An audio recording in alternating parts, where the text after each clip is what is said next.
de tratamiento son estudios como que son los, digamos, lo ideal es que sean ensayos clínicos, ¿no? Lo ideal. Porque ya les dije que de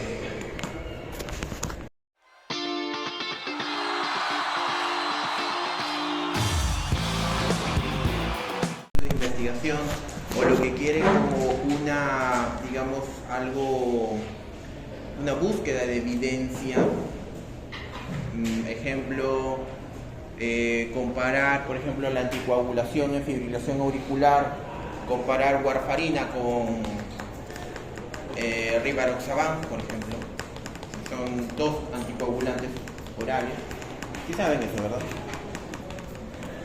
Se han hecho fibrilación auricular, ¿verdad? ¿Sí? ¿No han hecho cardio? ¿Ah?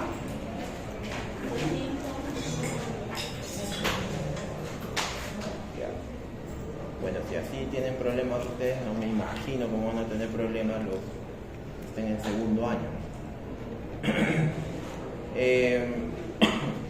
La fibrilación auricular es una arritmia, ¿okay?, que se produce por un foco ectópico a nivel auricular. Es un trastorno de conducción.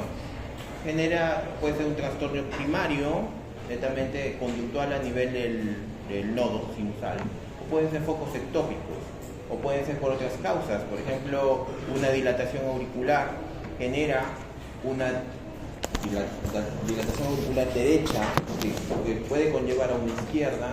Se puede generar, por ejemplo, por una valvulopatía, o sea, una alteración tanto de la válvula mitral como de la válvula tricúspide, lo cual genera la dilatación auricular, y esto genera focos ectópicos. Se dilata la aurícula y el nodo comienza a mandar sus propios impulsos y se produce la FA. ¿Cuál es el problema de la fibrilación auricular?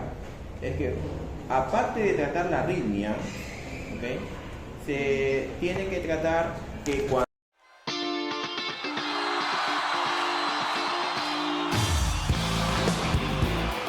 ensayos clínicos, hoy por hoy, ya tienen la obligación de publicar no solamente el resultado del ensayo clínico, sino proyectar el proyecto del ensayo clínico. Es decir, el ensayo clínico tiene que tener el proyecto aprobado en una revista indexada. Por ejemplo, en el Neurocritical Care, yo soy el revisor. Recientemente, hace 2 semanas que me ha trazado para revisarlo, me enviaron un proyecto, por ejemplo, para, ver nimodipino, o sea, para ver la fase 2 del nimodipino en pacientes con hemorragia solenoidea, por ejemplo, ¿no?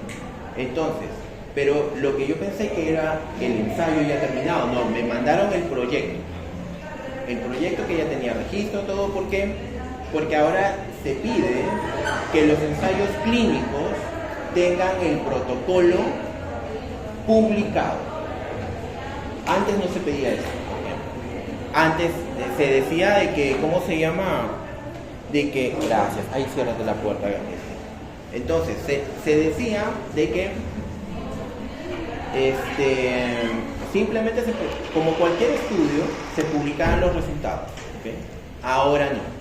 Ahora, cada vez que está haciéndose más estricto con los ensayos clínicos, lo que se quiere es que el protocolo también sea publicado, ¿okay? Y ese es un detalle. ¿Por qué? Porque el que menos, como empresa, como les vuelvo a repetir, son estudios que tienen costo de por medio, o sea, son subvencionados de por medio. Los subvencionan muchas veces los laboratorios. Entonces, evidentemente quieren que el protocolo sea publicado en la mejor revista o de más alto impacto, para hacer creíble el proyecto o el protocolo del ensayo clínico. Entonces, usted que está revisando sus niveles de evidencia en ensayo clínico, no solamente se tiene que usted revisar en los resultados del ensayo, sino también tiene que revisar si el protocolo fue publicado. Porque si el protocolo no fue publicado, entonces menos creíble el desarrollo del estudio. ¿Sí se entendió esa parte? Porque esa parte es nueva. Antes no se publicaban los protocolos. Ahora ya se exige que el protocolo del ensayo clínico sea publicado. ¿Ok? Bien. Estamos hablando todavía en fase 1. ¿Ok? Fase 1. Entonces, en la fase 1, en la duración del tiempo va a depender igual que fase 2, ¿no? Que la fase 2, en la duración del tiempo, va a depender igual que el fase 1. Va a depender de la enfermedad. Aunque se dice que la fase 2 puede durar más, pero el tema de la fase igual, o sea, de la temporalidad del estudio, va a mucho depender de qué molécula, de como cuánto quieres ver el tema de la efectividad, seguridad que se quiere de la molécula, ¿okay? Y de la enfermedad, ¿no? No es lo mismo, por ejemplo, yo hago estudios en cuidados críticos. Entonces, todos los estudios en cuidados críticos son mortalidad, tiempo, ¿cómo se llama?, en ventilación mecánica, infecciones intrahospitalarias. Entonces, eso se valora a los 30 y 60 días, máximo a los 90. O sea, a nosotros no nos interesa la sobrevida al año o a los meses. ¿Por qué? Porque lo que nosotros queremos es que si es que la molécula se aplica en pacientes críticos, el tema es que no se muera, pero lo más pronto posible. No lo vamos a medir cuando el paciente esté en su casa. Entonces lo que queremos ver es máximo 30, máximo 60 o máximo 90. Muy diferente de los estudios oncológicos, que como ya les dije, va a depender del tipo de enfermedad, que va a ser a los 6 meses, a los 8 meses, a los 2 años, a los 5 años. Por ejemplo, los estudios de cardio o de nefro van a 5 años y hasta 10 años. Son estudios largos. Entonces va a depender, vuelvo a repetirle, de la enfermedad y de la molécula. ¿Okay? Entonces, ¿qué es lo que se asegura como objetivo principal en la fase 2? Como objetivo principal de lo que se ve en la fase 2 es básicamente parte de lo que se vio en la fase 1, que es la parte de la dosificación, las reacciones adversas, donde esta molécula se está metabolizando, o sea, todo lo que es farmacocinética y farmacodinámica de la molécula. ¿Okay? Lo mismo que se vio en la fase 1, o sea, otra vez se vuelve a repetir. ¿Cuál es la diferencia entre fase 1 y fase 2? Que la cantidad de sujetos de estudio es mayor. Ahora, usted preguntará, y entonces, doctor, ¿cómo sacan el tamaño de muestra? Sacan el tamaño de muestra bajo dos situaciones. La primera es que se basa en la fase 1. En la fase 1 ya se conoce la incidencia de la enfermedad, se conoce digamos el tiempo que duró, el paciente libre de la enfermedad. Se conoce varios aspectos de las variables que se quieren estudiar. De acuerdo a eso, se saca el tamaño de muestra para la fase 2. ¿Ok? Y la otra es que si hubo un problema con la fase 1, porque hay veces hay problemas con la fase 1, digamos el estudio pues no tuvo o tuvo márgenes de seguridad no tan adecuados, la eficacia comparativa con estudios, porque ojo, fase 1 no hay comparación, es libre, ¿okay? Muchas veces no hay comparación, ¿okay? O sea, no hay comparación con placebo, es libre, es abierto, ¿okay? Se compara la molécula y el tamaño de muestra pequeña. Entonces, ¿con qué lo comparas? Con la teoría, o sea, con la bibliografía. Entonces, eso lo traes para la fase 2. En la fase 2, sí o sí, ya se convierte en el clásico ensayo clínico. ¿Qué tiene que tener un ensayo clínico en fase 2? Tiene que tener que sea controlado, aleatorizado y que sea ciego. O sea, en la fase 2 ya no hay el open label, ya no hay el abierto, ya no hay que yo escojo mi grupo, ya no hay nada de eso. En la fase 2 significa que usted va a tener que aleatorizar. ¿Ok? Y vuelvo a repetir. Fase 2 se cumplen todos los criterios que debe tener un ensayo clínico. ¿Ok? La fase 2 debe contener el control, la aleatorización y el cierre. Por eso es que cuando usted esté leyendo un ensayo clínico, usted tiene que leer en qué fase está lo que usted está leyendo. ¿Ok? Y usted, si de repente usted encontró el artículo de la fase 4 o la fase 3, usted tiene que buscarle la fase preclínica, tiene que seguirle la secuencia. Y es que en la bibliografía, en los anexos, en el suplementario, usted clique ahí, va a salir todo lo anterior, o sea, todos los antecedentes de esa molécula en estudios breves. Eso lo tiene que leer. ¿Por qué? Porque hay veces las compañías, las empresas, los investigadores obvian pequeñas cosas que encontraron en la fase preclínica, en la fase 1 y seguidamente. ¿Okay? Por lo tanto, lamentablemente un ensayo clínico no es solamente lo mismo que hacer una lista de chequeo y es decir, tiene, no tiene, tiene, no tiene, tiene, no tiene. No es una lista de chequeo. Usted tiene que leer, ¿me entiende? Y tiene que saber de la enfermedad. Porque si usted no sabe de la enfermedad y no sabe de la molécula, entonces está perdido y puede cometer errores. ¿Ok? Es tan delicado el tema de ensayo clínico que es diferente al estudio observacional. En un estudio observacional no, porque un estudio observacional es observacional, le va a describir todo lo que los investigadores vieron en un determinado momento, en un determinado hospital, comunidad o hospital. Solo describen. En ensayo clínico no, están experimentando con sujetos de estudio. Es más delicado el tema y eso no se puede resumir en una lista de chequeo. La lista de chequeo hace para, digamos, que el estudiante diga, bueno, de esto se trata. Ya, esto puede tener sesgo. Más allá no, pero no te ayuda a tomar decisiones. Nosotros necesitamos los estudios para toma de decisiones, porque finalmente lo que nosotros vemos son pacientes. Nosotros no vemos un OR, un RR. Me interesa el cuerno, que digo el RR. A mí lo que me interesa es mi paciente. Si lo que yo le estoy dando a él, si el rivaroxaban que le estoy dando a mi paciente va a producir menos hemorragia digestiva que la warfarina. Y si el paciente se va de alta, ¿cuánto tiempo lo voy a seguir? Y si el ensayo clínico me sale que el porcentaje de la prevalencia de HDA es mayor, o la incidencia es mayor, o es casi igual, entonces yo tengo que ver si costo-beneficio corresponde darle rivaroxaban o warfarina, porque es también costo-beneficio. ¿Ok? Porque el paciente lo va a comprar. ¿Ok? Todas esas cositas es que como médicos tenemos que valorar, porque por la seguridad de nuestros pacientes. El tema no es tampoco tan muy sencillo. La verdad es complejo y bueno, ustedes lo están viendo como estudiantes.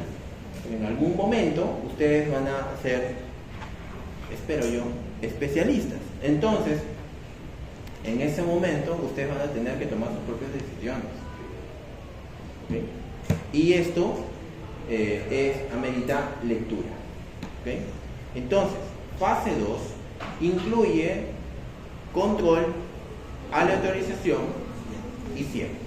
¿Ok? Bien. El tamaño de muestra ya saben que se calcula de la fase 1. ¿Ok? Se puede hacer un estudio piloto siempre y cuando la fase 1 no sea tan o no fue tan adecuada. Si un fase 2 le dice que estuvo piloto, o sea, que hubo un piloto, ¿ok? Miren, los que están aburridos, cansados, que no me quieran escuchar, que les vale madre el curso, pueden irse. ¿Estamos de acuerdo?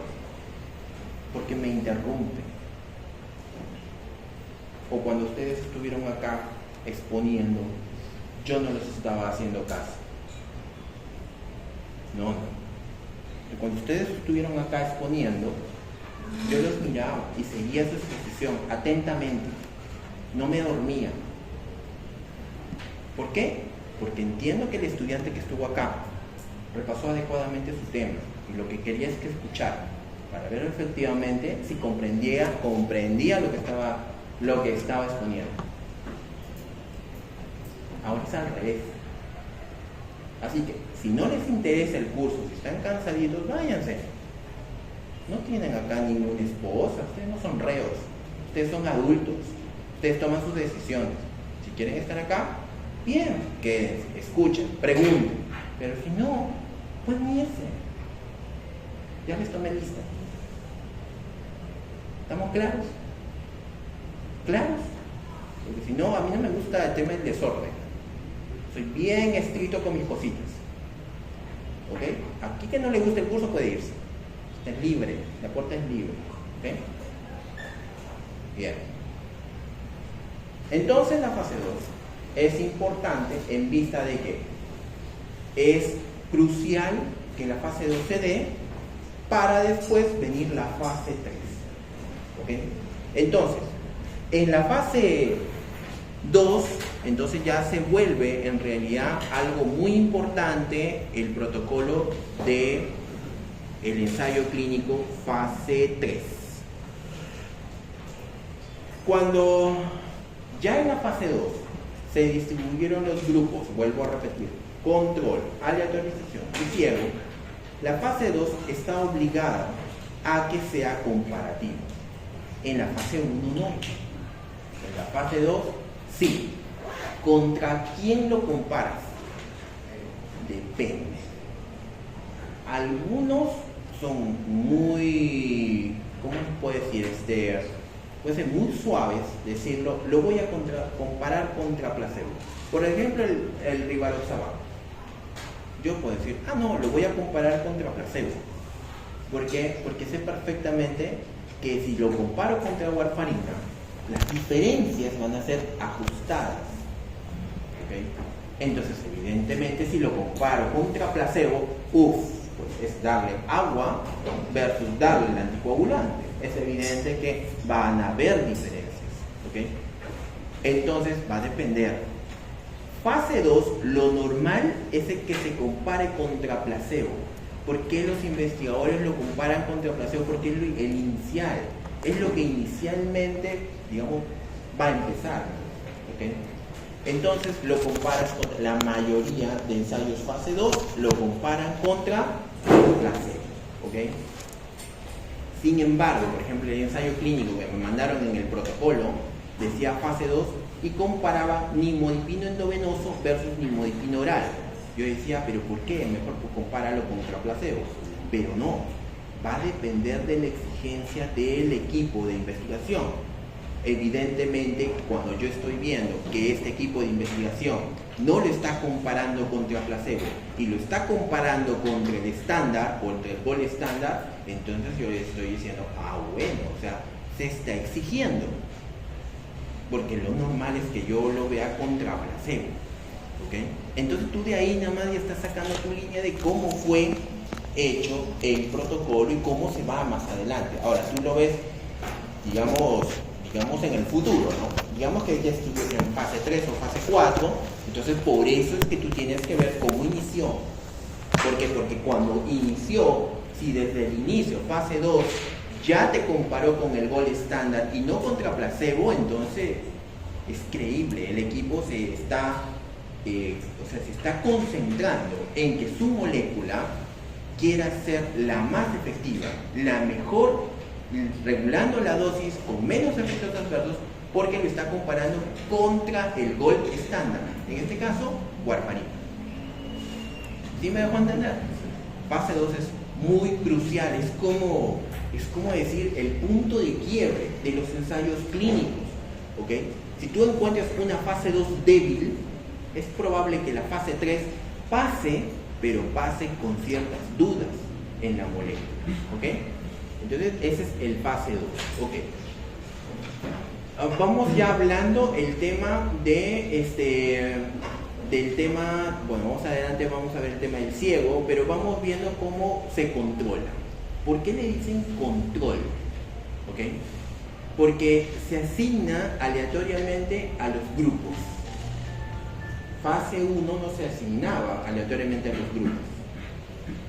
Aleatoriamente significa que puede ser aleatorio simple, es decir, uno sí, uno no. ¿Ok? O hay veces, hay un sistema que parea. Uno sí, uno no. Uno da una bolita para uno, una bolita para el otro, y así. Todos tienen como una bolita así tipo bingo, y el sistema lo parea. Uno, y se va sacando quién es el que le toca al, digamos, al sujeto de estudio que se lo va a reclutar. ¿Okay? Miles de formas se pueden hacer con las camas, por ejemplo. Nosotros, cuando hacemos aleatorización en los pacientes, en los estudios, no podemos hacerlo. ¿Por qué? Porque, digamos, se hospitaliza el paciente y a las 48 horas se va y luego se ocupa por otro paciente. Entonces es bien tedioso aleatorizar, digamos, situaciones donde hay alto flujo, ¿no? de movimiento de cama, de pacientes en las camas. Entonces, ¿qué aleatorizamos? Camas. Cama 1, cama 2, cama 3, cama 4, cama 5, cama 6 y así. Entonces, aleatorizo mi cama. Le tocó a la cama 2 y entonces vamos al paciente de la cama 2. Aleatorizo la cama 5, vamos al paciente de la cama 5 y así. Aleatoriamente ya no aleatorizamos el sujeto de estudio, sino la cama donde está el sujeto de estudio, ¿no? Eso es lo que pasa cuando hay alta rotación de pacientes. Pero en estudios, en la mayoría de estos estudios clínicos, donde los pacientes a veces son de domicilio, o hay veces los pacientes van a una consulta médica, entonces ya hay un registro de pacientes. Cuando hay registro de pacientes, se enumeran los pacientes y todos esos pacientes pasan una data. En esa data se comienza la aleatorización. Entonces, la aleatorización simple es 1, 1. ¿Okay? Luego está la aleatorización por estratos. Estratos significa que, por ejemplo, yo puedo estratificar por edad. Mayores de 18, menores de 18. Puede estratificar por sexo. Mujeres versus varones. Puede estratificar por, qué sé yo, por diferentes variables. ¿Okay? Eso significa por estratos. Y de acuerdo a los estratos se van clasificando la aleatorización. ¿Okay? O sea, ya deja de ser algo tan sencillo, sino ya por estratos. Luego viene por conglomerados. Por conglomerados es, por ejemplo, se selecciona a la región Lambayeque, ¿okay? Y el conglomerado vendría a ser los pacientes que se conglomeran, redundando, hospital regional. Luego, Hospital Las Mercedes. Luego, Hospital Belén. O puedo conglomerar por ciudad o por provincia, por ejemplo, o por distrito. Chiclayo, por ejemplo. Chiclayo tiene agrupamiento de 3 hospitales. Eso es lo conglomero. Versus Lambayeque. Lambayeque tiene un hospital y otro centro, entonces 3. Y voy conglomerando por región, ya no por hospitales ni centros de salud. Puedo conglomerar también por ubicaciones de mercados, por ubicaciones de farmacias, por ubicaciones, etcétera, etcétera. Consultorios médicos. Puedo hacer de diferentes tipos de conglomerados. De los conglomerados también puedo estratificar. Digamos, estoy conglomerando por distritos, ¿okay? Y dentro de los distritos puedo estratificar. Estratificar por hospitales, nivel 3.1, nivel 2.2, nivel 2.1, por ejemplo, o nivel 1. Entonces ahí ya estoy estratificando. ¿Okay? Entonces se puede hacer todo eso de forma aleatoria. Eso es de forma aleatoria, al azar. Eso es muy importante en el ensayo clínico. ¿Okay? Y el tema del control es que tú le asignas el tratamiento al paciente. Es decir, una vez aleatorizado, tú determinas si, por ejemplo, es aleatorio simple, quién recibe la molécula y quién no la recibe. Eso es lo que pasó con las vacunas, ¿no? Las vacunas, ¿se acuerdan que dieron pues una llamada a voluntarios, correcto? Entonces esos voluntarios que fueron ¿cómo se llama? A los diferentes centros, fueron aleatorizados. Y fue un tema también. ¿Por qué? Porque todos fueron, porque querían vacunarse, ¿verdad? Y no sabían si tenían la vacuna o no.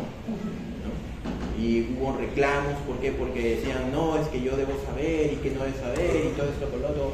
Y en realidad no. ¿Por qué? Porque cuando tú firmas, ya fuiste ya. Tú firmaste y estás dentro del estudio. O sea, ya estás accediendo, ¿ok? ¿A qué? A la molécula. Entonces yo te doy la molécula. No es que después me arrepentí.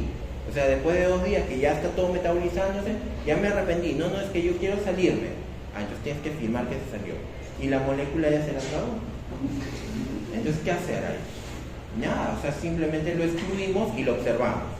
Porque parte del ensayo clínico es velar por la seguridad del paciente. Aun cuando él se haya retirado, igual lo controlamos, igual todo el control y el protocolo hasta cierto tiempo y después, ya, chao. Entonces, en cambio, a la asignación de grupo, al que sí, al incluido, a ese sí se lo sigue estrictamente, con controles y todo eso. Recuerden que son subvencionados. Y si un paciente se va, uno tiene que hacer todo un informe porque la molécula cuesta.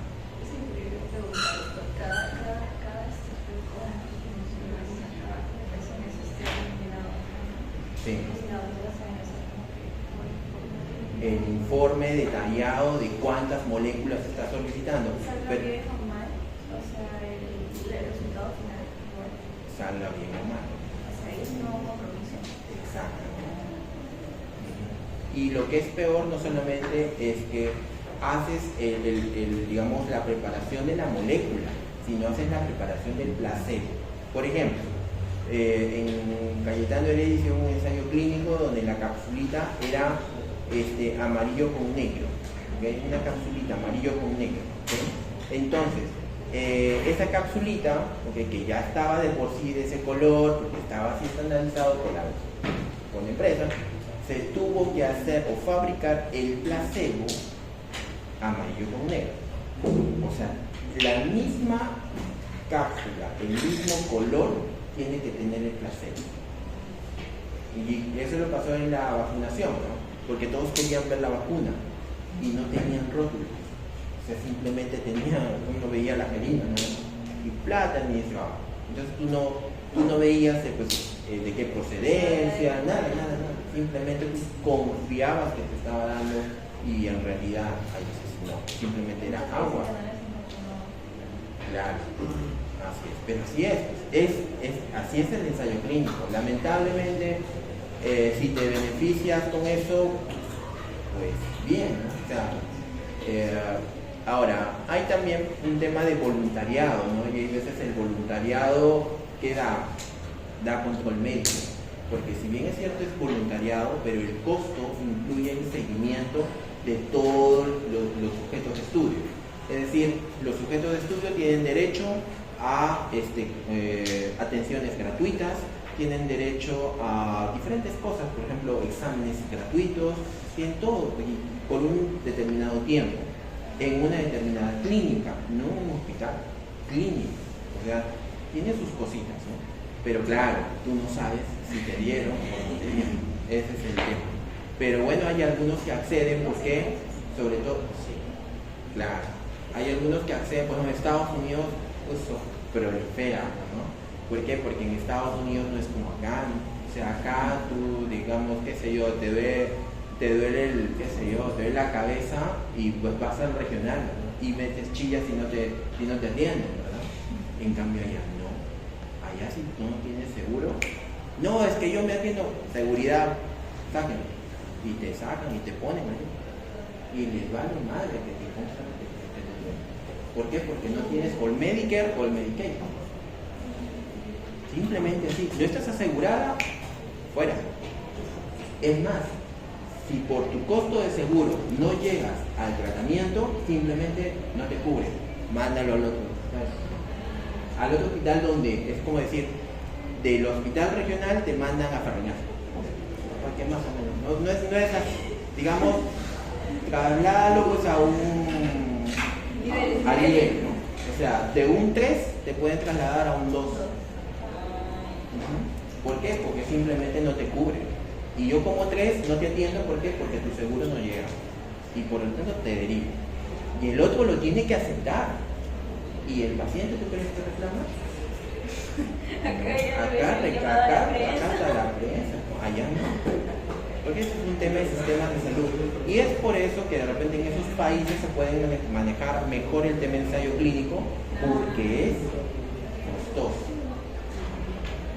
Acá en Perú hay ensayos clínicos, pero digamos, si comparamos con países que manejan otros sistemas seguros, que manejan otras políticas de seguro de salud, definitivamente los ensayos clínicos como que no tenemos un caldo de cultivo para ese tipo de estudios. Por ejemplo, acá en la región Chiclayo se hicieron para COVID, pero la verdad esos ensayos clínicos, no, en realidad no fueron los más adecuados, ¿no? Pero ensayos clínicos propios de nosotros no hay, ¿no? Ha habido intentos, pero fracasaron, ¿okay? Y ahí viene lo que dice su compañera. Vamos como la fase 3. Una vez que la fase 2 se dio adecuadamente, pasamos a la fase 3. En la fase 3, si pasó a la fase 3, el tema se vuelve más riguroso todavía. Desde el punto de vista de lectura crítica, usted tiene que estar seguro de lo que está leyendo, ¿okay? No es lo mismo leer un fase 1 que un fase 3. En un fase 3 es como la papa caliente, usted tiene que saber lo que está leyendo. Si no sabe del tema, es mejor que lo haga con un experto. Ejemplo, si es tema de diabetes, hágalo con un endocrinólogo. Si es un tema de neumología, hágalo con un neumólogo, médico internista, que sabe más que usted. ¿Okay? Le digo a usted porque usted es estudiante y todavía está a sus niveles bajos, ¿no? Entonces usted tiene que asesorarse, ¿no? Para eso está, pues que van a los hospitales, están haciendo rotaciones, etcétera, etcétera, ¿no? Entonces, cuando usted tiene un fase 3, ¿ok? Fase 3 ya no es para su nivel. Usted puede colocarle el checklist que quiera, el CONSOR, el CASP, el COSPE, lo que fuera, ¿ok? Pero lamentablemente, para hacer una lectura crítica fase 3, usted tiene que tener un asesor al costado. ¿Por qué? Porque el tema es más complejo. Vamos por partes. Igual, controlado, aleatorizado y ciego. Lo mismo que el fase 2. 3. El tema es que tiene que tener un tamaño de muestra más grande que el que tuvo en fase 2.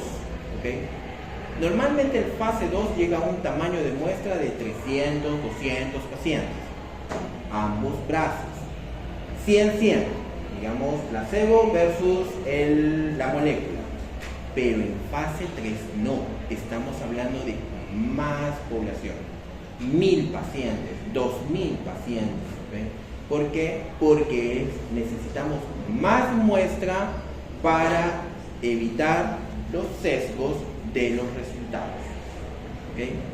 Ejemplo, digamos que usted quiere comparar, igual, vamos con warfarina y rivaroxaban, ¿ok? Para hacerlo más práctico.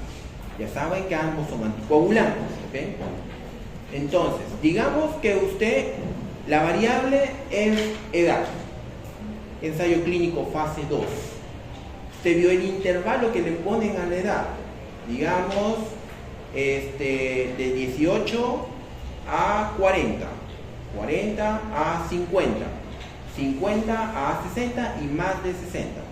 Un ejemplo, en fase 2 ya se les dijo que el tamaño de muestra es corto. Entonces, ¿dónde creen que va a haber más complicaciones por sangrado? En más de 60. Evidentemente por la edad, ¿ok?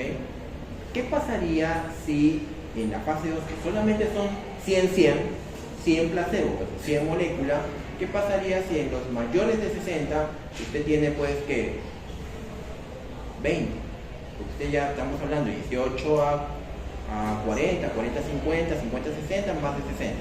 En todos ellos se va a distribuir los 100, ¿ok? Y en más de 60 usted va a encontrar, encontrará de repente 20. Comparado con los otros, pues ya igual en el placebo, en la molécula, de repente con unos, pues digamos 10. ¿Usted cree que con 20 comparado con 10 ese resultado va a ser creíble totalmente? No, ¿por qué? Porque es poquito, ¿ok? No puede usted comparar tampoco con 20, ni siquiera en un observacional. Usted puede comparar tampoco. ¿Por qué? Porque si hay diferencias, como que la puede haber, esa diferencia puede ser sesgada por el poquito tamaño de muestra. Y usted no puede concluir, no puede ser concluyente cuando usted tiene poco tamaño de muestra. Lo mismo que va a pasar con usted. Hay tesis de 50 pacientes, ¿qué va a concluir? O sea, nada, tamaño de muestra poquito. Entonces, entre más tamaño de muestra tenga, se evita los sesgos. Es por eso que, tomando esa experiencia de la fase 2, en la fase 3 tiene que ser mucho más pacientes, ¿ok? Y ya tiene que ser con objetivos claros. Si efectivamente lo que está buscando es que, por ejemplo, la diferenciación en más de 60 años hubo diferencia por hemorragia digestiva alta, entonces en la fase 3 de esos 20 ya no serán 20, serán por lo menos 200 o 300 pacientes, porque se vio que en esa fase esos pacientes eran los que más se complicaban por HLA. O sea, hasta tiene que hacer análisis de subgrupos. ¿Por qué? Porque está viendo que desde la fase 2 esos pacientes son los que más reacciones adversas tienen. Todo eso lo analiza fase 3. ¿Entendió? Fase 3 tiene que tener mayor tamaño de muestra, ¿ok? ¿Qué más se ve en la fase 3? En la fase 3 se compara, ¿cuál es el objetivo de fase 3? En fase 2 el objetivo claramente era evaluar la seguridad. O sea, ya vamos desde la fase preclínica hasta la fase 2 con el tema seguridad. Seguridad, seguridad, seguridad. Seguridad de reacciones adversas, seguridad de dosis, efectos adversos, reacciones adversas, contraindicaciones, indicaciones claras. Fase 2. Fase 3, todo está claro en cuanto a seguridad. No puede haber dudas en cuanto a su seguridad. Por lo tanto, el objetivo, el principal, es la eficacia. ¿Qué tan eficaz es el anticoagulante versus el que le toca? Ahora usted me dirá, doctor, entonces ahí sí puede ser contra el gold estándar. Es que tiene que ser contra el gold estándar, porque en fase 3 ya es casi, ya está a víspera de ser aprobado eso. Fase 3 es contundente ya. Contundente la molécula. Si salen los resultados positivos, esa molécula es la molécula, ¿ok? En cambio en fase 2 no. En fase 2 está tibia la cosa. Fase 3 es seguro porque seguro. Si la fase 3 da resultado, esa molécula tiene luz verde para ir a comercializarse. Tan grave es la cosa. Fase 3, si su resultado es negativo, no se comercializa. Si es igual, no puede comercializarse, porque se supone que no le va a ganar al gold estándar.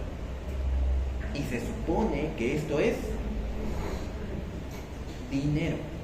Pero ¿qué pasa con aquellos medicamentos que son descartados del mercado por sus efectos secundarios a largo plazo?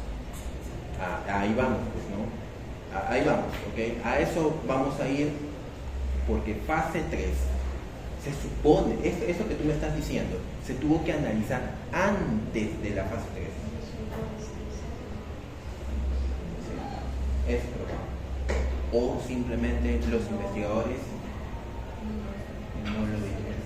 Porque eso es lo que está mencionando tu compañero, se tuvo que ver hasta en las ratas. Pero hay veces... No lo dijeron, simplemente lo tomaron. Sí. o puede que de repente pues se presentó, pero en pocos pacientes. Pero no se tomó importancia. Por eso es que fase 3 ya no ve eso. Fase 3 ves eficacia.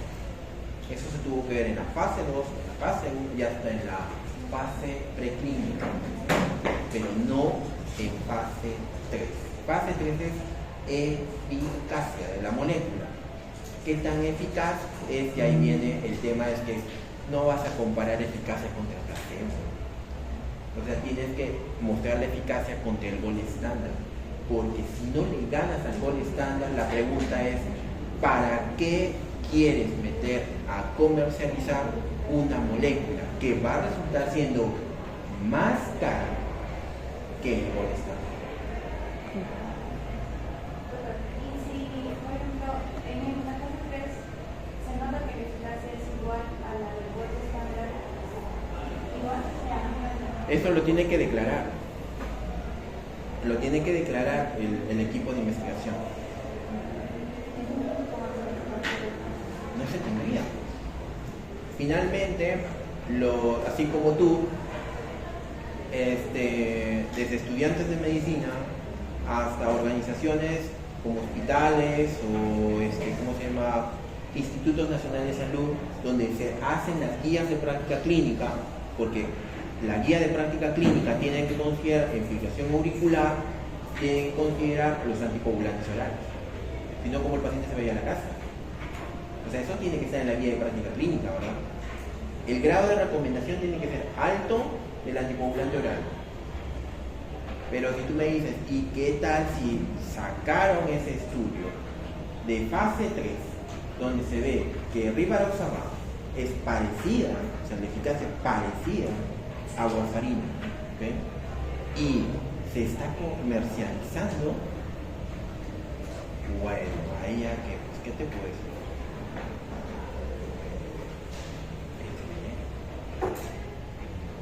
Business son business. Recuerda que todo eso, es que son empresas. Esto es dinero, en realidad. ¿Por qué? Porque si tú quieres como investigadora, ¿okay? Por eso investigación en otros países apunta a eso, o sea, es que en otros países la salud acá es muy creativa, ¿okay? Entonces, pero tú tienes que guardar tus preceptos de, digamos, mantener tu línea, ¿okay? No puedes guiarte por el dinero, tienes que mantenerte neutra, porque eso puede sesgar y puede comprar tu conciencia, ¿me entiendes? Entonces, se supone que tú te estás formando, por eso les digo, no es fácil, ¿cómo se llama?, hacer una lista de chequeo y decir, no, esto descártalo y esto no, en este tipo de fase 3, porque tú tienes que estar viendo más allá de lo que te quiere decir el estudio. Pues un ensayo clínico, ten en la mente que cuando tú le haces un ensayo clínico, es alguien que te quiere demostrar que este equipo es mejor que el tuyo y que lo tienes que comprar porque es mejor que el tuyo, y porque si estás usando eso, estás perjudicándote tú y a todo tu alrededor. Usando esto, estás haciendo un beneficio a una población. Ese es un ensayo clínico, ¿me entiendes? En un estudio observacional no es así, no es así. Tendría que tener el mismo objetivo, pero no es tan contundente, no es potente. Sus estadísticos tampoco son potentes, porque no es ciego, pues, no hay autorización, es condicional la autorización, y no controlas, porque al controlar tú le estás dando agua versus la molécula. Eso no haces en un observacional. Si tú lo hicieras, estás haciendo en contra de las normas éticas. En cambio, en el ensayo clínico sí. ¿Por qué? Porque hay una justificación de por medio. Porque ese investigador está demostrando que esa molécula va a ser beneficiosa para millones de ciudadanos en el mundo, no en Chiclayo, en el mundo, ¿entiendes? Y lo mismo pasa con los dispositivos. Eso que están haciendo ahorita de, ¿cómo se llama?, de feria científica, y te quieren mostrar un dispositivo moderno, que quieren compararlo con el gold estándar, es lo mismo. Te están diciendo, o sea, es que cómprame. Porque esto es más tecnológico que tienes tú, que ese Huawei que tienes. Eso es lo que te están diciendo. Ese es un ensayo, es un estudio experimental. Lo que están diciendo, cómprame mi producto. Eso es lo que te están diciendo. Y tú como investigadora, tú tienes que ser muy crítica, objetiva, pero tienes que... Porque yo, si me voy a una feria de ciencias donde me venden todo lo artificial, le digo, bueno, sí, está bien, lindo, bacán, ¿no? Pero yo, si me quiero meter a comprar eso, yo tengo que informarme. Tú vas a ser futura médico. Eso, el rivaroxaban, ya está en la farmacia, así como dijo él. Como muchas de las moléculas que ya tienes en farmacia. Glifosida, rivaroxaban, entre otras moléculas comerciales que cuestan 3 veces o 4 veces más que un genérico. Entonces tú tienes que ser objetiva en el momento que tú leas estos ensayos clínicos. ¿Me entiendes? Por eso te digo que en un fase 3 no es digamos, la lista de chequeo es importante. Yo no desprecio la lista de chequeo. Pero el tema es que con esa lista de chequeo es para tú decir, bueno, digamos, el ensayo clínico tuvo todo lo necesario como para hacer ensayo clínico.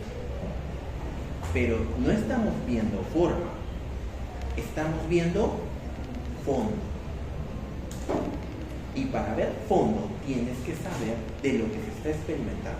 Si no sabes, tienes que asesorar, tienes que consultar a un hematólogo, un cardiólogo, un intensivista, un neumólogo. ¿Por qué? Porque se supone que son especialistas y se han formado como especialistas en un determinado tema. Yo, por ejemplo, si me diera un ensayo clínico de ginecología, de lejitos, ¿no? Yo, sí, quizás forma, listo, chequeo. Check, listo. Sí, no me parece, porque bueno, acá parece sesgo, sí, pero ya, nada más. O sea, muy superficial. Pero eso no es todo. Entonces yo tendría que pedir, oye, un ginecólogo, otro ginecólogo, conversar con ellos, reunirme, mira, este estudio salió, ¿qué te parece aquí? ¿Qué te parece allí? Y comenzamos a desmenuzar ese ensayo clínico, ¿no? No es fácil. Ya en fase 3, vuelvo a repetirte, es muy, pero muy importante que leas bien todo el estudio. Y es más, el antecedente del estudio. Porque si no, va a pasar lo que dice él. ¿Qué ha pasado? Han sacado muchas moléculas, hasta la ranitidina. La ranitidina, eso que tú comprabas para el lagacito, hasta eso, de una determinada empresa, no de todas, de una determinada empresa, por ser carcinogénica. Imagínate. O sea, ya pues, ¿cuántas personas habrán consumido eso? ¿Ok? Y que el que no sabía la ranitidina, pues revisen. Ok. Fase 3, entonces, como ya les dije, es muy importante que tenga todo usted el paper de la fase 3. Todo el paper, ¿ok? Ahí no hay ensayo abierto, no hay que yo lo comparo con cualquier cosa, usted tiene que saber con qué lo compara, con cuál es el gold estándar con el que están comparando, ¿no? La dosis con la que están comparando, el tipo de paciente que están escogiendo, el tiempo del estudio, ¿okay? Y ahí vamos que si es que el resultado es positivo, entonces pasamos a la fase 4. para cuando ya esté en fase 4 esa molécula, ya esté en la farmacia. ¿Ok? Ya está en la farmacia. Ya fue aprobado por el INS, ya fue aprobado por el FDA, ya fue aprobado por todo el mundo. ¿Ok? Y ya está en la farmacia lista para consumirse. Pero todavía es fase 4, todavía es fase 4. ¿Cuál es el objetivo de la fase 4? Todo. Digamos que el objetivo es más completo porque se analiza todo: eficacia, seguridad, biodisponibilidad, fármacos y fármacos, efectos adversos, todo acerca de esa molécula. Pero ¿cuál es la diferencia con la fase 3? Es que esta vez se distribuyó por todos los países. Digamos, tú vas a China y tú exportas tu producto, ¿ok? China te lo compra y ya está, ahí hay una población que va a consumir su producto. Lo que pasó con las vacunas, ¿verdad? Uno compraba de AstraZeneca, otro compraba de Pfizer, el otro compraba de las empresas chinas, otro compraba de... o sea, diferentes tipos de empresas. Pero tú le preguntabas, ¿y ya está aprobado? No, está en fase 4. O sea, y así nos han vacunado, ¿verdad? Nos han vacunado con fase 4. ¿Usted qué cree? ¿Que ya vacunaron así por sí? No, te vacunaron con fase 4. Y luego de la fase 4, una vez que no hubo nada, o que las reacciones adversas fueron mínimas, que ojo, que tiene que durar por lo menos 2 años, ¿ok? Por lo menos 2 años, recién se reporta. Y queda listo ya aprobado por todos. Y pasó todos los ensayos clínicos. Y ahorita...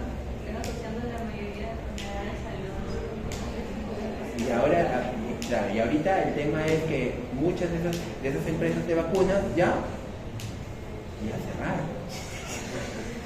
O sea, ¿qué nichi nos habrán metido nosotros? Pero bueno, ¿qué en el mundo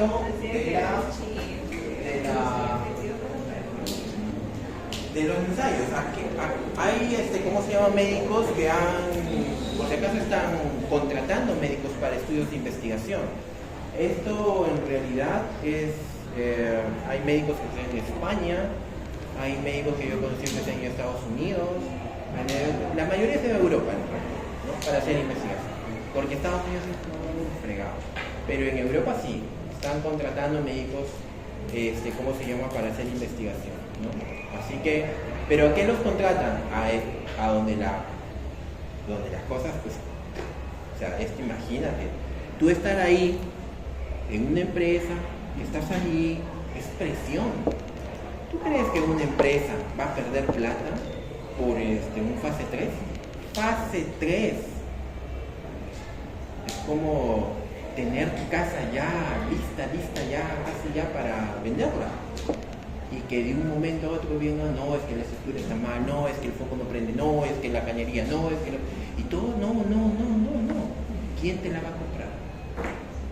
Y todo lo que invertiste es mucho dinero. ¿Ok? Pues hay que... La investigación es muy bonita y ensayos clínicos es muy bonito. ¿Ok?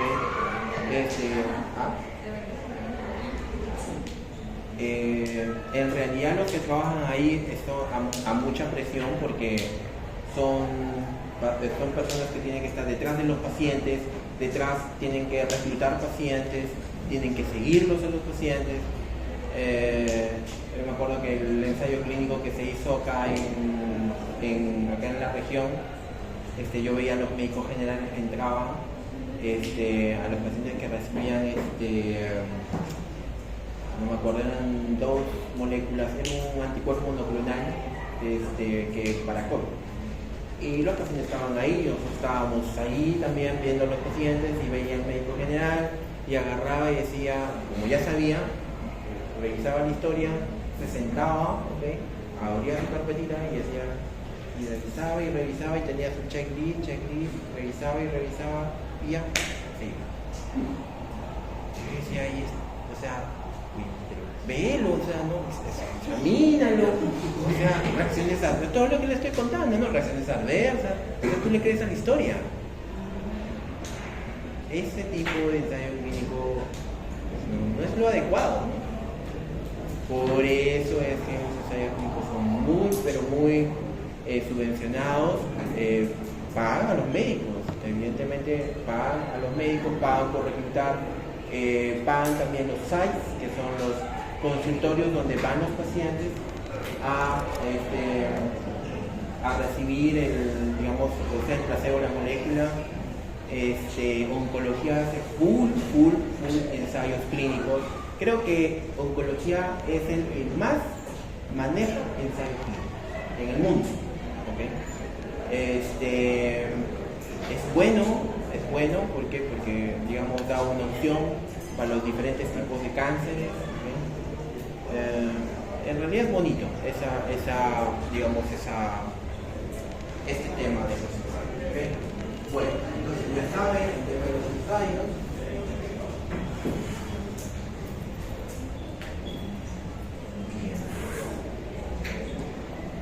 Entonces tenemos lo usual, que es esto de acá. Un grupo experimental contra un grupo control. Ese es lo usual, es decir, placebo versus la molécula. ¿Okay? Pero también pueden haber tres grupos. Por ejemplo, en el grupo de lo que se va a colocar el placebo puede ser, o sea, necesariamente puede ser menor el grupo que tiene que ser iguales. Bien, exacto, buena pregunta. Muy buena pregunta. En realidad, para todo estudio de investigación, sea observacional o sea ensayo clínico, donde hay dos muestras, dos grupos. ¿Okay? Cortes, por ejemplo, tiene dos grupos, ¿no? Corte de exposición, corte de no exposición. Casos y controles. ¿Okay? En el ensayo clínico es experimental y tiene dos grupos. ¿Okay? En la primera tabla del estudio, tiene que salir las características de la muestra. ¿Okay? Y esa tabla es muy importante. ¿Por qué es importante? Porque está comparando cómo reclutaste a los pacientes. Por ejemplo, con el rivaroxaban otra vez. Digamos, rivaroxaban contra warfarina o contra el placebo. ¿Okay? Entonces, o warfarina, digamos warfarina, grupo Golestan. ¿Okay? Digamos que la variable me da. ¿Okay? Digamos que en la tabla de características de pacientes, el grupo de rivaroxaban fue de mayoritario entre los 40 y 50 años. En cambio, el grupo de warfarina fue mayoritario entre los 70 y 80 años. El outcome es hemorragia digestiva alta. Se presentó mayor hemorragia digestiva alta con warfarina que con rivaroxaban. ¿Cuál es el riesgo? ¿Cuál fue el sesgo de esa comparación? Vuelvo a repetir. Grupo experimental, rivaroxaban. La edad de esos pacientes fue entre 40 y 50 años. ¿Okay? Grupo control, warfarina. La edad fluctuó entre los 70 y 80 años. El outcome fue hemorragia digestiva alta, el cual se presentó más con el grupo de warfarina. La edad. Exacto. No puedes tener edades distintas. Porque si tú tienes edades distintas, entonces el problema está que estás sesgando los resultados. Ahora, tú me dirás, doctor, pero estamos en fase 3. ¿Ok? Eso no puede ocurrir en fase 3. Porque si ocurre en fase 3, el problema está que se hizo una mala selección de la muestra. Eso pudo ocurrir en fase 2, pero en fase 3 no. O sea, en fase 3 tú corriges los errores de la fase 2. Si, como ya les dije, si en fase 2 ya se vio eso, entonces lo corriges en fase 3. En fase 3 tiene que ser todo homogéneo. Luego supuestamente pasa a comercializarse y tiene que estar. Sí. tiene que estar, los grupos comparativos tienen que ser homogéneos. Pueden haber 3 grupos también, como está acá. ¿Okay? Miren, por ejemplo, puede haber un grupo interesante que puede haber un grupo de antes y después. ¿Okay? Es decir, lo sigues por un determinado tiempo y le das la molécula y luego lo sigues después. ¿Okay? No es de arranque, sino es antes y después. También puede haber eso. Puede haber un grupo que le llaman este de acá, que es el crossover. Le dan un determinado tratamiento, ¿okay? Y luego hacen un lavado de eso. ¿Un lavado de cuándo? Digamos un lavado de 3 meses, digamos, no le dan nada. Y luego de eso invierte. ¿Okay? Se invierte. Digamos, empezaron con Riva con Warfa, lo siguen por un lapso de 6 meses, ¿okay? O 3 meses, y luego son lavados, ¿okay? De 3 meses. ¿Okay? Y luego invierte. El grupo que recibía Warfa ahora recibe Riva y el grupo de Riva Warfa. ¿Okay? Invierte.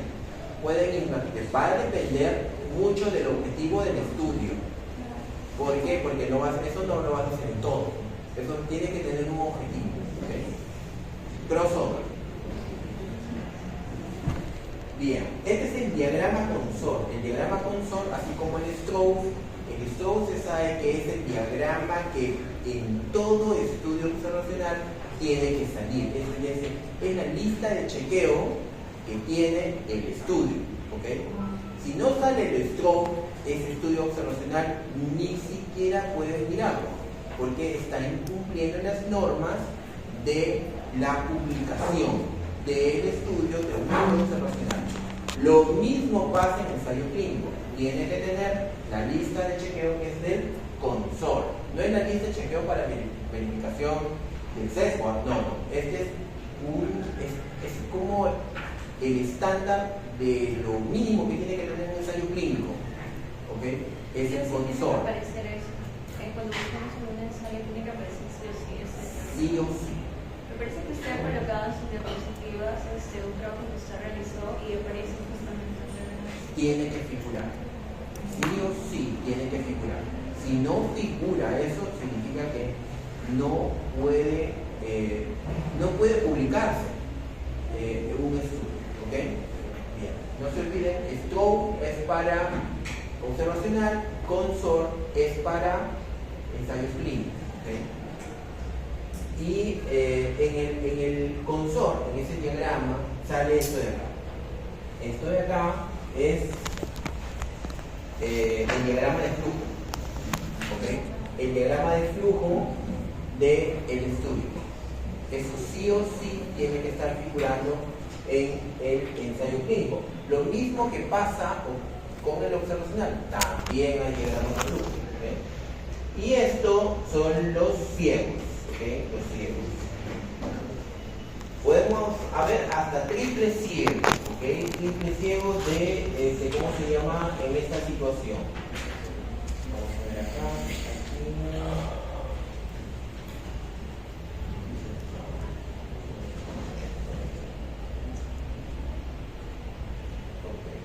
con ciego sí. Significa que una de las 3 categorías de los individuos normalmente participantes desconoce el tratamiento. Normalmente es no es paciente, es sujeto de estudio. El sujeto de estudio desconoce. Firma, recuerden que tienen que firmar. Ellos firman que están entrando al protocolo. ¿Okay? Y en esa firma no está incluido si va a recibir o no la molécula. Solamente firma que se le está incluyendo en el estudio. ¿Okay? Una vez que firme, ya es tuyo. Y usted va a tener que aleatorizar. Una vez que lo aleatorice, el único que no sabe qué es lo que recibe es el sujeto de estudio. ¿Okay? Ciego simple, ciego doble. Participantes, investigadores y patrocinadores desconocen el tratamiento. Es decir, el sujeto de estudio y el investigador. Pero hay niveles de investigador. Normalmente no son los principales. Normalmente son los adjuntos o los que están, digamos, ayudando a la investigación, ¿no? Pero no son los principales. ¿Okay? ¿Por qué? Porque el principal, o sea, imagínense, este es como una organización. El jefe, digamos, de todo, él no está yendo a reclutar, él está en una oficina, ¿okay? Viendo toda una empresa, viendo la logística, monto, la cantidad de médicos o de enfermeras o de investigadores ayudando, toda la logística, eso lo ve el investigador principal, el máster, el chief, el boss. Él no está reclutando al paciente, no está haciendo filmar, no, él no lo ves ahí, lo ves en una oficina prácticamente administrativa. ¿Okay? ¿A qué investigador se está refiriendo? A él está en contacto con el sujeto de estudio. Generalmente es el investigador que le asigna el tratamiento. Para ustedes ya, a ver, si vamos en un hospital, el que le asigna el tratamiento es la enfermera. ¿Ok? No, o sea, no el médico no está preparando el medicamento, ¿verdad? Entonces ya son dos ayudantes. Entonces, ellos dos, el médico y la enfermera, desconocen y le están dando o placebo o la molécula. Es lo que pasó con las vacunas, ¿no? Porque la que colocaba no sabía nada. Ella no sabía, desconocía que le estaba dando agua. No te dirías Nada, no sabía nada. Ese es doble ciego, ¿ok? Triple ciego, ¿ok? El triple ciego, ahí sí vamos ascendiendo en línea de investigación. Es el que está encargado del área en el cual se está reclutando a los pacientes.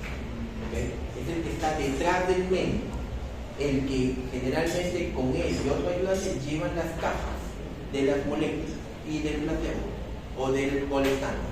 ¿Okay? Ya saben que la asignación de tratamiento tiene que ser igual. Si el frasco es verde, el otro es verde. Si el frasco es azul, el otro es azul. Si el frasco es negro, el otro es negro. Ambos tienen que tener el mismo color. ¿Por qué? Porque no puede haber diferencias, pues se van a dar cuenta. Eso está encargado otro, el jefe, ¿no? Pero él delega a otra persona llevando las cajas de los medicamentos. ¿Okay? Lleva las cajas, esa persona que transporta no sabe nada. ¿Okay? No sabe si está transportando agua o está transportando la molécula. No sabe. Por lo tanto, no sabe él, no sabe el médico, no sabe el paciente. Triple ciego. ¿Okay? Ahora ustedes me dirán, doctor, pero es imposible que nadie sepa nada. Sí, es imposible. O sea, ¿quién cree que usted va a saber todo eso? ¿Quién? ¿Ah? ¿Quién? Claro. Y el jefe no lo hace, él no lo hace solo, ¿verdad? Tiene su colega, tiene sus investigadores principales. El que está encargado, un investigador puede estar encargado solo del Hospital Nacional, o un investigador puede estar encargado de todo Chile, o un investigador puede estar encargado de todo el Perú. Entonces, él es el único que sabe. Es lo que pasaba con las vacunas, ¿no? Solo uno sabía todo, pero bueno, grandísimo agarró y hizo la vacuna gay, ¿verdad? Entonces, el único que sabe, que se supone que no tiene que hablar, ¿no? O sea, no tiene que decirle qué pasaría si yo, sabiendo que te estoy dando lo que pasa en la vacuna, ¿no? Sabiendo que yo te sabe la molécula, yo te digo que sabes que es de la molécula. Y yo lo coloco en el ensayo, estoy engañando, porque estoy sesgando los resultados. Bien, eso es fase 3. ¿Okay? Fase 3. Entonces, pues lo que usted tiene que ver bien clarito cómo está diseñado el estudio para saber que haya algo. Es como usted se vuelve así como uno de esos investigadores así de criminalística que están con lupa viendo el estudio. ¿Por qué? Porque, vuelvo a repetirle, es fase 3. Fase 4 usted ya le dio ya la luz verde para fase 4. Fase 4 puede tirarse abajo en fase 4. La verdad que no he visto, o bueno, al menos no tengo en mente que se haya tirado abajo en fase 4. Generalmente no, porque ya pasó fase 3 y ya está comercializando. Lo que dijo su compañero, que esas moléculas fueron extraídas después, pero eso fue después. O sea, ya pasó la fase 4, ya está ya en venta. Entonces, no es que haya sido, ha sido después todavía de la fase 4.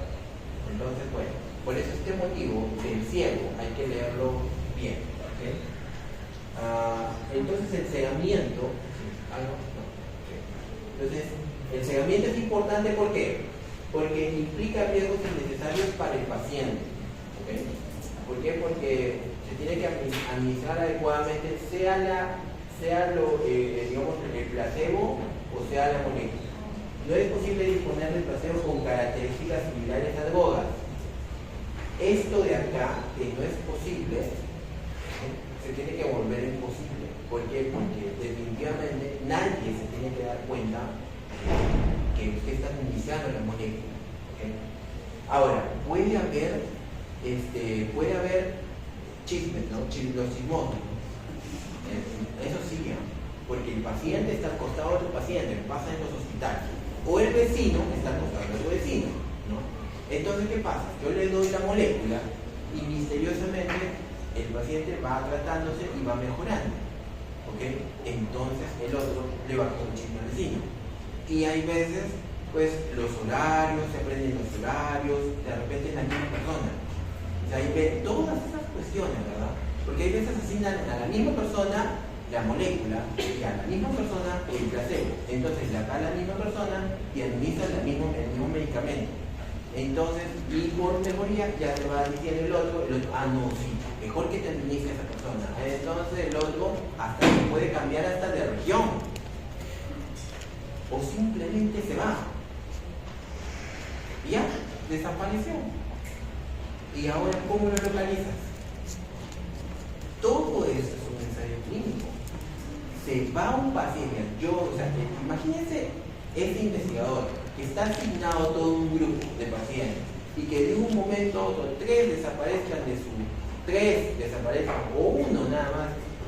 Usted sabe que es uno, o sea, tiene que aparecer. O sea, ese investigador lo buscará en la conchinchina, aparece, porque lo tiene que reportar. Y peor todavía si le asignó el tratamiento. Entonces es un tema muy, hay veces delicado cuando se tratan de moléculas, cuando esas moléculas pues que pueden tener reacciones adversas, como el caso de los anticoagulantes, por ejemplo, ¿no? Puede ser complicado un ensayo clínico en el seguimiento y estresante el seguimiento. Los efectos farmacológicos permiten identificar uno de los fármacos. O sea, digamos, si estás comparando, por ejemplo, ese es el tema del anticoagulante, ¿no? Si estás comparando un anticoagulante con su placebo, si el paciente hace hemorragia estiva alta, obvio, ¿no? Es el anticoagulante. Imagínate el vecino.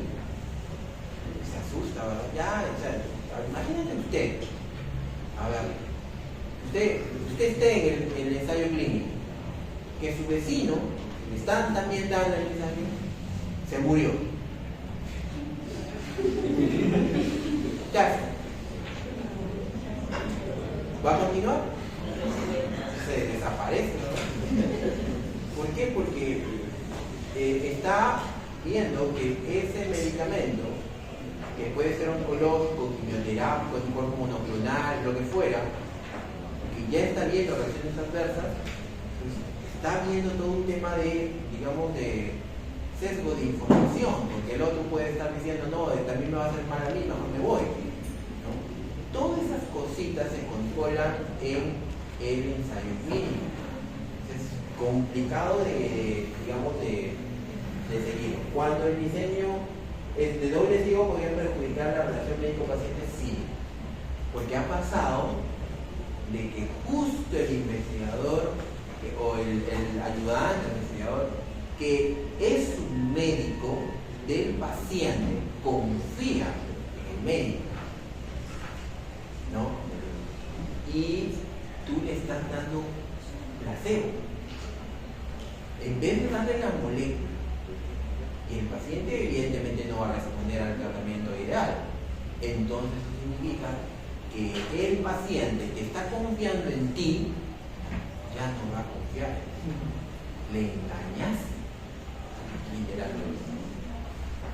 Porque esa persona está confiando en ti, que le estás dando un tratamiento, ¿okay? Pero le estás dando agua. O sea, lo delicado del asunto de la relación con el paciente se vuelve el ¿cómo se llama? El que está justamente asignando la molécula. Entonces tenemos análisis, lo mismo que los análisis que habíamos visto en la semana pasada, la reducción absoluta del riesgo, el número necesario de tratar, lo mismo, porque son estudios que son prospectivos, son comparativos, ¿sí? Eso ya lo hicimos la semana pasada, ¿verdad? Esto es lo mismo de la vez pasada. Sesgos, sesgos en los ensayos clínicos. Pueden haber diferentes tipos de sesgos, ya uno de ellos ya lo hemos analizado, el tema que se supone que los pacientes tienen que ser aleatorizados, tiene que haber un cegamiento, control, aleatorización, eso evita los sesgos, pero aún así puede haber riesgo de sesgo. Sesgos de selección, es decir, que la aleatorización no sea totalmente completa o de repente no se tuvo en cuenta una aleatorización digamos más trabajada. Por ejemplo, no es lo mismo aleatorizar sin hacer una aleatorización simple que una estratificada. La estratificada demanda mucho más, demanda un programa, demanda digamos ver por qué tipo de estrato vas a hacer esa división. En cambio, la aleatorización simple es uno sí, uno no, uno sí, uno no. Por lo tanto, cuando ustedes vean la aleatorización simple en el ensayo clínico, no es lo mismo que el ensayo clínico que aleatoriza estratigradamente. De por sí, el aleatorio simple puede estar sesgado. ¿Okay? Entonces, tengan en cuenta el tema de la selección. En cuanto a la intervención, a la asistencia proporcionada, excepto a intervención evaluada, es decir, cuando de repente se le asigna el tratamiento o la molécula al paciente y en ese momento no se evalúa digamos, los efectos adversos, no se evalúa muy bien la eficacia, no hay un correcto seguimiento del paciente, como lo que es el ensayo que le digo que solamente ve la historia clínica y luego se va. Entonces eso puede sesgar no solamente los resultados, sino también la realización del protocolo. Retiro de pacientes, centro de exclusión. Es decir, cuando un paciente se retira, hay que ver las causas en realidad, ¿no? Hay veces de repente es porque el paciente no fue adecuadamente seguido, porque de repente no hubo una comunicación adecuada, y de repente el paciente, como les dije, ¿no? Se enferma en el costado, piensa que también se va a enfermar más o se va a complicar. Entonces, ahí tiene que haber una intervención del grupo de investigación. Y sesgo de detección es cuando, eso el tema ideal, cuando lo que dijo su compañera, cuando los dos grupos no son lo más similares posible, los grupos son diferentes. Y cuando hay grupos diferentes, lamentablemente va a haber este sesgo que puede también dañar los resultados. ¿Okay? Entonces, en cuanto al riesgo de sesgo, se va a tener que, bueno, en la lista de chequeo que se haga, se tiene que preguntar por el grupo de intervención y el grupo de control si tuvieron el mismo pronóstico, como por ejemplo la edad o las comorbilidades que tuvieron. Si los pacientes fueron aleatorizados, ya saben que todo ensayo clínico de fase 2 para arriba tiene que ser aleatorizado. Si la aleatorización o randomización fue inadecuada, ya saben que la aleatorización simple, digamos, puede funcionar para un fase 2, pero para un fase 3 tiene que ser más elaborada. Ambos grupos tuvieron mismos factores pronósticos, el balance del pronóstico fue mantenido durante el estudio, el grupo de estudio tuvo seguimiento, se completó el seguimiento, se analizó el pacientes en sus respectivos grupos randomizados, el estudio se detuvo tempranamente. Hubo el estudio, por ejemplo, en áreas críticas, que fue el estudio de beta-2 agonistas. La verdad que nosotros en COVID también, y también la tesis que yo presenté para el doctorado justamente de beta-2 agonistas, porque nosotros administramos específicamente salbutamol y salmeterol sulfasona por dispositivos a los pacientes que estaban intubados en ventilación mecánica. Aun cuando no estaba totalmente protocolizado, vimos que el salbutamol tenía buenos efectos en los pacientes en ventilación, COVID, ¿no? Entonces, me puse a revisar los ensayos clínicos de salbutamol, porque definitivamente uno tiene que tener una evidencia para ver la efectividad de una molécula. Y efectivamente se habían hecho 2 ensayos clínicos el siglo pasado con salbutamol, ¿okay? Uno de ellos, que no sé por qué se aprobó ese ensayo clínico, que hay que leerlo críticamente.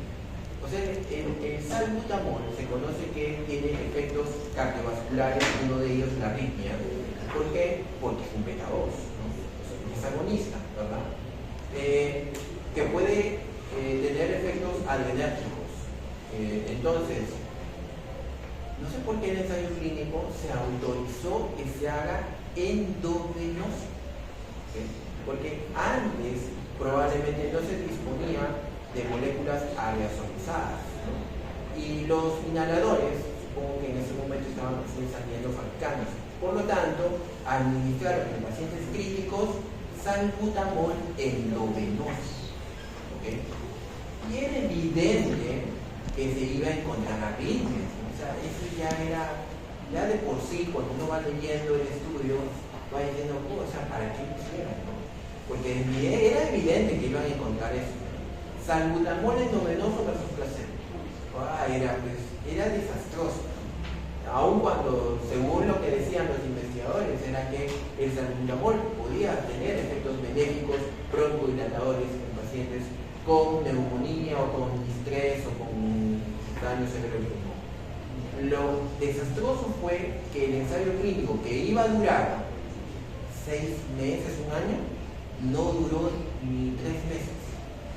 Y ahí vemos con esto, ¿no? O sea, esto que dice acá, que el estudio se detuvo tempranamente. Es decir, ese estudio se detuvo. ¿Por qué se detuvo?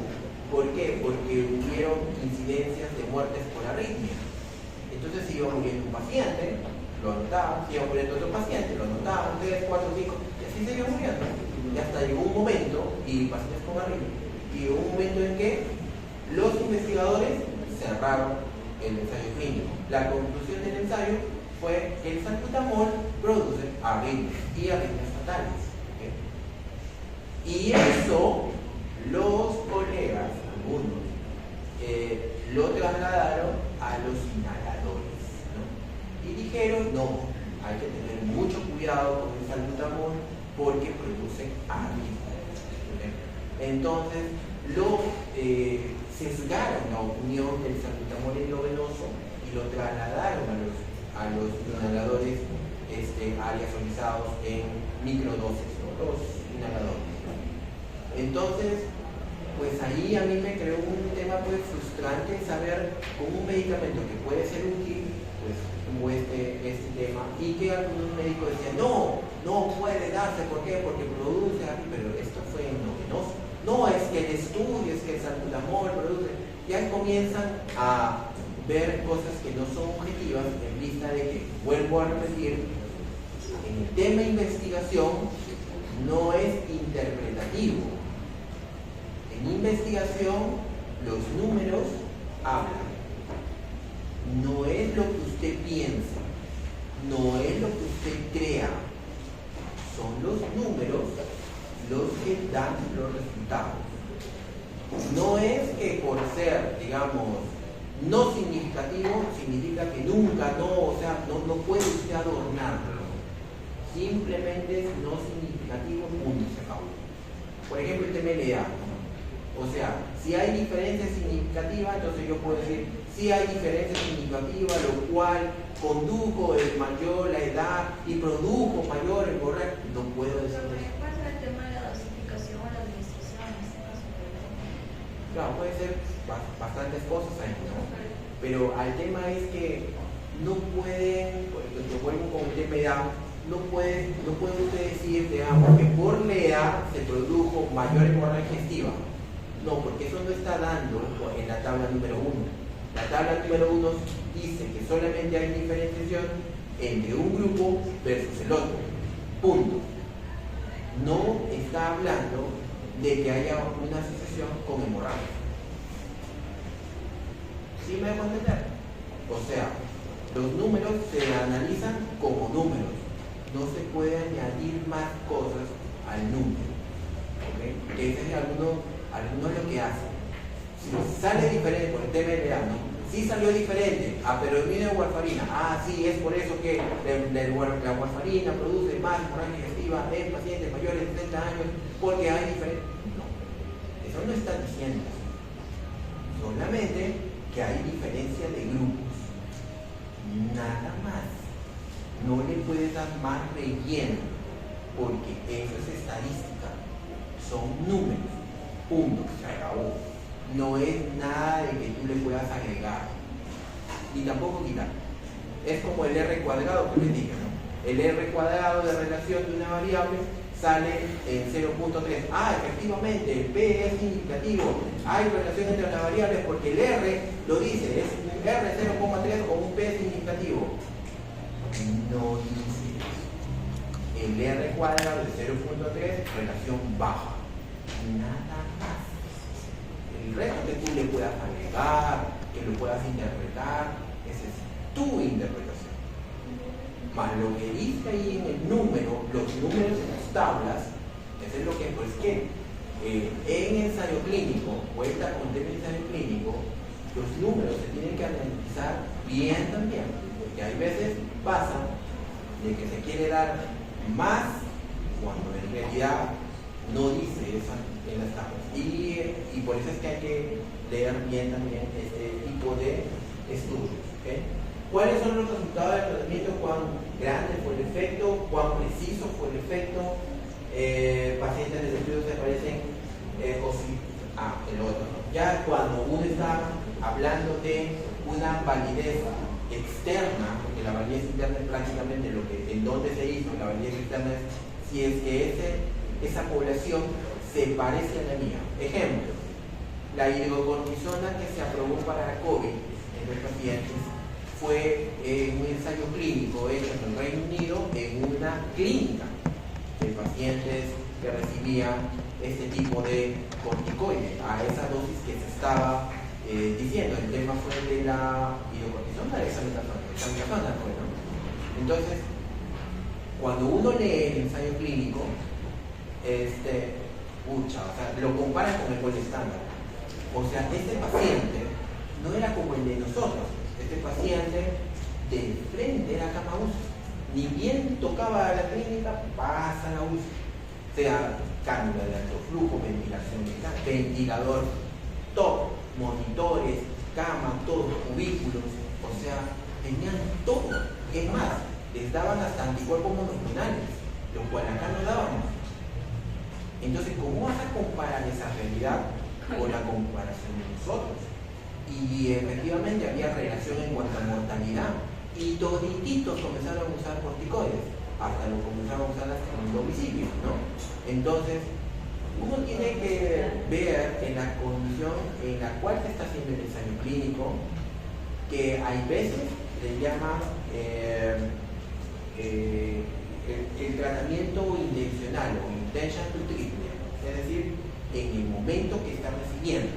O sea, por ejemplo, lo que nosotros vemos, en el momento que pasa el evento, ¿okay? No es el momento ideal, porque porque el momento ideal es que el paciente venga, esté ahí, bien controlado, un monitor, enfermera, médico, todo bien controladito. Pero eso no lo ves en la clínica o en la práctica clínica. Tú ves que el paciente hay veces está esperando su cola, está este tiempo ahí, de repente se regresa, va, no es bien atendido, recién lo captas. Entonces hay una diferencia en cuanto a lo que se hace en un ensayo clínico a lo que pasa en la realidad del protocolo. Entonces que es necesario comparar con nuestra realidad.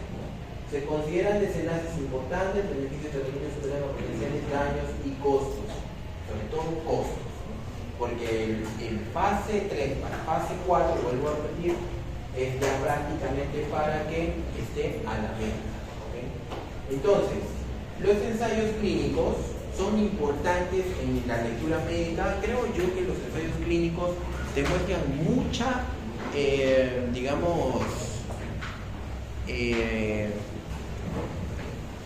mucha delicadeza en el momento de leer.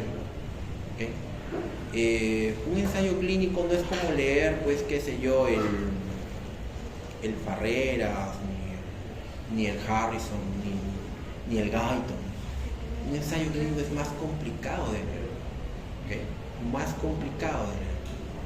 Sin contar las hojas que uno tiene que leerlo. El año pasado, el ciclo pasado, les tomé un examen a los chicos de ensayo clínico, justamente, ¿no? Pues que la delegada me pregunta, asustada, doctor, llevamos computadoras, y yo lo estuve analizando, ¿no? Desde el punto de vista, porque a los anteriores chicos sí se les dio ensayos clínicos en inglés, ¿no? Y de las guías AJA, ¿okay? Imagínense cuántas páginas son, casi como 100 páginas. El examen duró el tiempo que ellos quisieran. O sea, tiempo más o menos medio fue de 2 horas y pico, y solamente eran 10 preguntas, ¿no? Entonces, y era todo para llenar, ¿no? Un ensayo clínico uno tiene que tener mucha dedicación, ¿no? Yo lo hice, la verdad, como un experimento social, porque vi el estrés de los alumnos en desarrollar, porque ellos ya estaban entrenados yo ya había hablado con sus docentes por el tema de que sus docentes en ese momento ya estaban con el tema de la lista de chequeo para los ensayos clínicos, y yo sabía perfectamente que ellos ya habían hecho eso y sabía que estaban entrenados. Entonces, y les hice leer, digamos, un ensayo clínico prácticamente casi sin lista de chequeo. Entonces ahí me pude dar cuenta que un ensayo clínico pues parece, ¿no? Que fuese así algo, digamos, que con un curso, con un, no sé, un video, tú lo puedes ya estar, o con una lista de chequeo. No es sencillo. Yo pude ver ahí que algunos no sabían ni siquiera del tema. O sea, ya desde por sí, ya uno que está leyendo un estudio tiene que saber del tema, ¿no? Si estamos hablando de un tratamiento, usted tiene que saber del tratamiento, ¿no? Entonces, un ensayo clínico es muy interesante leerlo. Yo les recomiendo de que en sus vacaciones ustedes lean esos ensayos clínicos de enfermedades importantes, como la FA, por ejemplo, ¿no? La fibrilación auricular, o de hipertensión, o de algo que a usted le guste. De repente a usted le gusta la ginecología, lea usted un ensayo clínico de gineco, búsquelo, está en internet, hay varios, ¿okay? Y léalo, ¿okay? Y al leerlo, tiene que definitivamente, vuelvo a repetirle, tener un asesor, o sea, tener una persona al costado.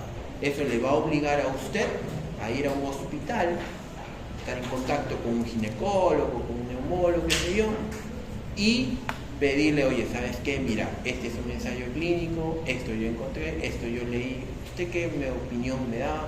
Y ya te dirá su opinión. Y puede ser que de repente no lo haya leído profundamente, le cuento. Siendo especialista, no lo haya leído profundamente.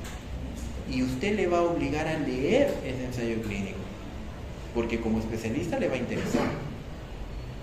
Entonces usted ya se va empatizando con una especialidad que a usted le gusta. Cardio, neuro, neumo, lo que fueran ustedes, que se proyecten como futuros especialistas, ¿ok?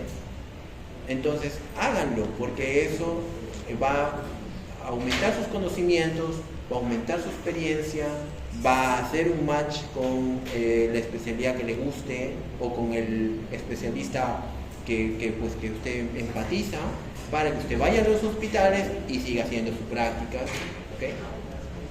Eso yo les puedo decir del ensayo clínico, ¿ok?